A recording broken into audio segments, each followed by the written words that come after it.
దేవునికి స్తోత్రం. మీ అందరికీ నా హృదయపూర్వక వందనాలు తెలియజేస్తున్నాను. మరొక దినాన్ని దేవుడు మనకు అనుగ్రహించినందుకు దేవునికి స్తోత్రం. దేవుని బిడ్డలారా, 9వ కీర్తన మనము కొంచెం ధ్యానించినప్పుడు, ఈ 9వ కీర్తనలో దావీదు విజయాలు వెంట విజయాలు వస్తున్నప్పుడు దేవుణ్ణి కీర్తించడం, దేవుణ్ణి ఆ ఉన్నతమైనటువంటి నీ అద్భుత కార్యములను నేను వివరించెదను, స్తుతించెదను, నేను నిన్ను గురించి సంతోషించి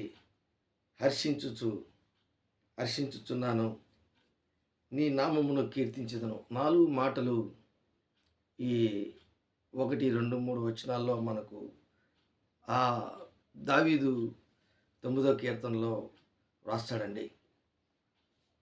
దావీదు తన యొక్క జీవితంలో అనేకమైనటువంటి యుద్ధాలు చేశాడు. ఫిలిష్తీయులతోనూ, అమోరీయులతోనూ, పెర్జీయులతోనూ, హివ్వీయులతోనూ, అలాగే చుట్టుపక్కల ఉన్నటువంటి దేశములన్నిటితో దావీదు యుద్ధములు చేశాడు.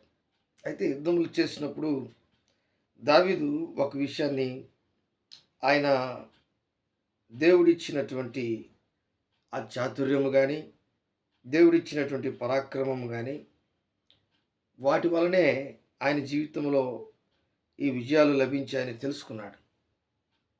అందువల్లే దావీదు జీవితంలో 4 విషయాలు ఆయన మాట్లాడుతున్నాడు.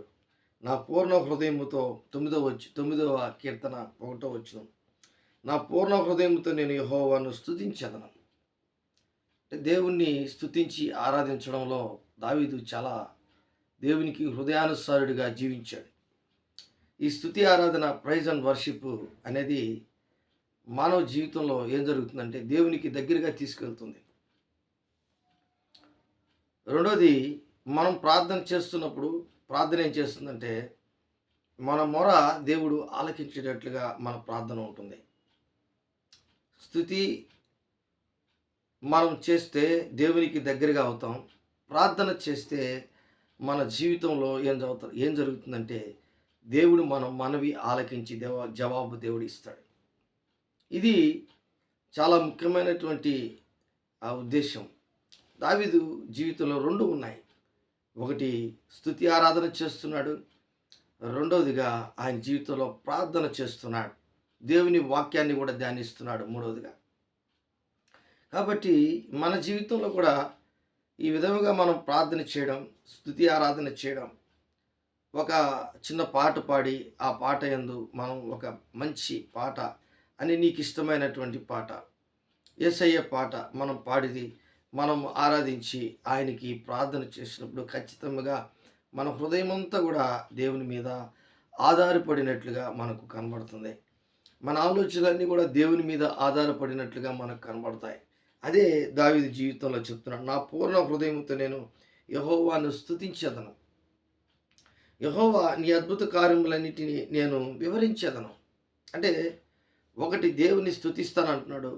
రెండోదిగా, దేవుడు చేసినటువంటి దావీదు పట్ల అద్భుత కార్యములన్నిటినీ కూడా ఆయన వివరించేదానికి ఇష్టపడుతున్నాడు. మూడోదిగా చూడండి, మహోన్నతుడా నేను నిన్ను గూర్చి సంతోషించి హర్షించుచున్నాను. మహోన్నతుడా నేను నిన్ను గూర్చి సంతోషించి హర్షించుచున్నాను. ఇది చాలా ముఖ్యమైనటువంటి విషయం. ఆయన దేవుని పట్ల ఆయన సంతోషించడం. ఒక మనిషి, ఒక స్నేహితుడు, ఒక స్నేహితురాలు మనకు ఎంతగానో ప్రేమతో మాట్లాడితే, మనము వారి జీవితంలో మనం వారితో ఉండాలని, వారితో కలిసి మాట్లాడాలని, వారితో కూర్చొని భోంచేయాలని, వారిని అనేకమైనటువంటి విషయంలో వారితో కలిసి జీవనం చేయాలని ఆశిస్తాం. అలాగా దేవునితో దావీదు జీవితంలో దేవునితో, నేను మహోన్నతుడా నేను నిన్ను గూర్చి సంతోషించి హర్షించుచున్నాను. ఎంతగానో దేవుడు నా జీవితంలో చేసినటువంటి కార్యములన్నిటినీ, ఆయన నన్ను హెచ్చించినటువంటి విధానం, నన్ను దీవించినటువంటి విధానం, ఆ మహోన్నతుడైనటువంటి దేవుడు నన్ను గొప్ప కార్యములు నా ద్వారా జరిగించినటువంటి విధానం, నాకు సంతోషం ఉంది అని అందరికీ చెప్పడం, తెలియజేయడం, సంతోషపడడం, ఇవన్నీ కూడా హర్షించుచున్నాను. ఆనందంతో ఆయన గంతులు వేసే పరిస్థితి దేవుడు దావీదుకు కల్పించాడు. నాలుగవదిగా నీ నామమును కీర్తించదను.